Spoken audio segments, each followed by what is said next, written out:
Bienvenue sur Africa 24 dans cette nouvelle édition du Non-Stop Info. Voici les titres de l'actualité. Divergence au sein du parti de l'Alliance pour la démocratie au Mali. Les membres de cette formation politique sont divisés sur le soutien apporté au président candidat Ibrahim Boubacar Keïta à l'élection présidentielle de juillet 2018. Le Nigeria domine le classement des pays africains les plus riches en 2017, établi par l'agence Ecofin. Quels sont les atouts qui permettent à ce pays de surclasser les autres économies d'Afrique de l'Ouest? Élément de réponse dans cette édition. Et retour sur la 10e édition du Salon international du livre d'Abidjan qui s'est clôturé le 20 mai en Côte d'Ivoire. Cet événement contribue à promouvoir la politique du livre adoptée par le gouvernement ivoirien. Les détails dans cette édition. Au Mali, à 3 mois de l'élection présidentielle de juillet 2018, les alliances se font et se défont. Le parti de l'Alliance pour la démocratie au Mali s'est rallié le 19 mai à la candidature du président sortant Ibrahim Boubacar Keïta qui tente de briguer un second mandat. Un soutien qui crée des dissidences au sein de cette formation politique de la majorité. Reportage de notre correspondant Mokhtar Bari. Après le refus de l'ancien président de la transition Dioncounda Traoré de se porter candidat à la présidentielle du 29 juillet 2018, le comité exécutif de l'ADEMA, l'Alliance pour la démocratie au Mali, parti africain pour la solidarité et la justice, devrait mettre fin à la guéguerre entre partisans d'une candidature interne et un soutien au président sortant Ibrahim Boubacar Keïta. Les délégués venus de tout le Mali et de l'extérieur se sont retrouvés ce 19 mai à Bamako. Après des heures de tractation, le comité exécutif a décidé par acclamation de soutenir la candidature du président Ibrahim Boubacar Keïta à la présidentielle à venir. L'état actuel des choses, effectivement, en dehors de Dioncounda, on ne pourrait pas trouver quelqu'un parmi nous qui ferait consensus. S'il se trouve qu'un militant de l'ADEMA décide d'aller se faire investir candidat à la présidentielle, malgré la décision de la conférence d'aller vers un soutien, c'est un acte de violation des textes du parti et qui est sanctionné par les mêmes textes. Donc si cela arrivait, les textes seront appliqués. Des militants partisans d'une candidature interne n'entendent pas cette directive du parti d'une bonne oreille. Parmi les prétendants à une candidature interne, Khalifa Sanogo, maire de la ville de Sikasso. Il avait depuis 2017 répondu à l'appel de sa base pour porter le flambeau du parti. Il ne se reconnaît pas dans la décision du parti. Pour moi, il y a un non-événement. Il y a un non-événement par rapport aux militants à la base. Les militants à la base ont réclamé depuis l'année dernière parce que le risque de voir le parti s'affaiblir pour ne pas disparaître est là maintenant. Les militants avaient dit s'il n'y a pas de candidat, le parti risque de disparaître. Je ne suivrai rien du tout. De toute façon, c'est connu, j'ai déjà commencé à informer que je suis candidat d'une coalition. Ça depuis belle durée déjà, depuis quelques mois. Et je travaille à l'implantation de la coalition en question dans les différents démembrements et au niveau du pays. Nous avons dit candidature ADEMA à l'interne ou rien. Et l'ADEMA ne sera le club de soutien de personne. L'ADEMA ne sera pas vendu. Nos responsables, les premiers qui veulent vendre notre parti, nous n'accepterons pas. Cette décision de soutenir le président de la République pour un second mandat risque d'ébranler la vie de ce parti à l'approche de ce scrutin présidentiel, selon des analystes. Déjà, Dramane Dambélé, membre du comité exécutif et candidat lors de la présidentielle de 2013, annonce sa candidature pour le 25 mai 2018. Le Mali, toujours qui a été le théâtre de violence le 19 mai. Tout serait parti de l'agression d'un soldat par un homme armé à Boulikessi, une localité située non loin de la frontière avec le Burkina Faso. Les conditions de cette attaque restent troubles, mais le bilan humain fait pour l'instant état d'au moins 12 pertes en vie humaine. Plusieurs thèses sont avancées, mais aucune n'a été officialisée.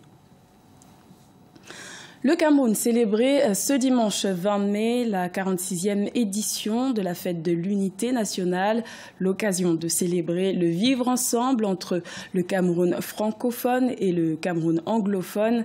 Cette année, les forces armées étaient à l'honneur, comme nous l'explique Fanny Mounichi. Le Cameroun célébrait ce dimanche 20 mai la 46e édition de sa fête nationale. Des festivités placées cette année sous le thème de l'unité. Le chef de l'État, Paul Biya, a comme à l'accoutumée présidé le grand défilé militaire à Yaoundé, avec cette fois-ci la participation des troupes nigérianes. 180 soldats d'élite de la garde présidentielle étaient présents, un symbole fort du rapprochement entre les deux États. Un autre temps fort, c'est celui, n'est-ce pas, de la prestation de l'armée nigériane qui ici défile ce jour avec un carré de la garde présidentielle et qui est venu en parfaite amitié et ce qui traduit d'ailleurs, n'est-ce pas, la collaboration qui existe entre l'armée camerounaise et l'armée nigériane en ce moment. Donc ils sont venus partager avec leurs frères d'armes cette journée de réjouissance et de rappel à l'unité nationale. Les différentes composantes de l'armée camerounaise étaient également représentées. Une armée qui se veut professionnelle, d'autant plus qu'elle est en première ligne de la lutte contre le terrorisme face au groupe Boko Haram qui sévit dans l'extrême nord du pays. Nous travaillons sous un registre tout à fait professionnel d'une armée qui est moderne, qui sait respecter les règles d'engagement, qui sait respecter les droits de l'homme. Bien entendu, la riposte est toujours appropriée à l'attaque. Lorsque vous avez un terroriste de Boko Haram qui vous pointe une arme, vous n'allez pas lui demander gentiment de vous suivre, soit à la gendarmerie, soit dans un hôtel. Vous allez faire usage de votre arme, non seulement pour vous protéger, parce que si vous ne le faites pas, il vous tue. Et nous n'avons jamais vu une armée camerounaise qui tire sur des terroristes qui ont levé les mains. Et c'est pour ça que vous les retrouvez dans les prisons. Et c'est pour cela que vous les retrouvez également dans les hôpitaux, où nous les soignons. La collaboration entre les armées camerounaises et nigérianes a permis un recul de Boko Haram. Une synergie qui s'illustre notamment par des actions conjointes menées contre le groupe terroriste. Dernière en date, l'opération Deep Punch, à laquelle ont participé près de 500 militaires camerounais. Quels ont été les pays africains les plus riches en 2017? Un classement publié par l'agence Ecofin répond à cette question. Le Nigeria arrive en tête avec un PIB qui représente plus de 70% de l'ensemble des économies de l'Afrique de l'Ouest. C'est également le seul État africain présent au tableau des 30 pays les plus riches du monde. Un sujet de Vina Nodin. Selon un classement effectué par l'agence Ecofin, le pays le plus riche d'Afrique en 2017 est le Nigeria. L'institution s'est basée sur la richesse globale des différents pays créés par leur économie.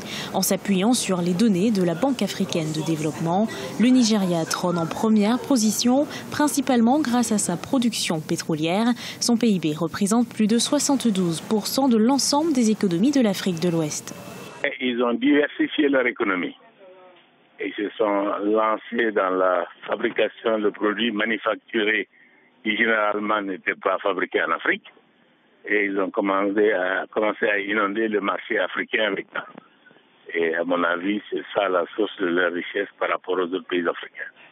Le PIB du Nigeria était de 581 milliards de dollars au cours de l'année 2017 contre 519 milliards de dollars en 2016. En deuxième position du classement se trouve l'Afrique du Sud avec un PIB d'environ 276 milliards de dollars en 2017. L'Égypte est en troisième position avec un volume de richesse intérieure de près de 264 milliards de dollars. Les pays africains, la majeure partie d'entre eux, produisent des produits primaires. Ils ne sont pas transformés. Avec des produits primaires, simplement, en vendant des cacahuètes et des bananes, on ne peut pas rattraper les pays industrialisés, c'est pas possible. Mais s'ils commencent à transformer leurs produits déjà, il y a beaucoup de produits de consommation de première nécessité qu'ils peuvent faire chez eux. Et donc, il y a une demande pour ces produits-là. Et s'ils se mettent à faire la transformation des produits, c'est-à-dire lancer la base de leur industrialisation, je pense qu'ils vont pouvoir booster leur économie. L'Algérie figure également parmi les premiers du classement avec un PIB de 170 milliards de dollars en 2017. S'ensuit le Soudan avec un PIB de 124 milliards de dollars. Malgré le dynamisme de son économie, le Maroc se retrouve à la 6e place avec un volume d'activité à 121 milliards de dollars. La 10e édition du Salon international du livre s'est achevée le 20 mai au Palais de la Culture d'Abidjan en Côte d'Ivoire. L'occasion de promouvoir la politique du livre à travers le thème « Le livre vecteur des identités culturelles » dans un contexte où le secteur de l'édition ivoirien est en difficulté. Reportage de notre correspondant Olivier Conan. Offrir une plateforme de promotion aux écrivains ivoiriens, c'est l'objectif du SILA, Salon international du livre d'Abidjan. Littérature enfantine ou classique, romans, contes ou nouvelles, tous les genres sont proposés au public du Palais de la Culture de Treichville. Pour les autorités, ce salon contribue à promouvoir la politique du livre adoptée par le gouvernement depuis 2015. En un mot, garantir une saine évolution de ce secteur, qui est un secteur important puisque elle génère plus de 50 milliards de francs CFA de chiffre d'affaires avec plus de 2000 emplois créés. Donc c'est un secteur important que nous devons protéger, sans oublier que le secteur induit une politique du livre scolaire qui est efficace. Les professionnels du livre sont satisfaits de l'adhésion du public. Pour eux, l'enjeu, c'est de traduire cela en retombées économiques afin de développer le secteur confronté à de nombreux défis. Il y a des insuffisances qu'il faut régler. Force est de reconnaître aussi qu'il y a quelques points faibles au niveau de cette industrie qui a amené à progresser. Nous continuons de poursuivre le défi du lectorat. Il est important que nous puissions à terme constituer une société de consommation en matière de lecture. En Afrique, c'est à ce seul prix-là que les professionnels pourront véritablement vivre de leur métier. Je veux parler principalement des écrivains. Cette 10e édition du Salon international du livre d'Abidjan a pour thème le livre vecteur des identités culturelles. Les écrivains, les éditeurs et tous les professionnels de la chaîne du livre espèrent que le salon va contribuer à booster les ventes afin de renforcer la résilience du secteur. Il faut noter que la Côte d'Ivoire compte 1 millier d'écrivains. Ce journal a été réalisé par l'ensemble de la rédaction. Merci de votre fidélité. Retrouvez dans un instant une nouvelle édition de l'information sur Africa 24.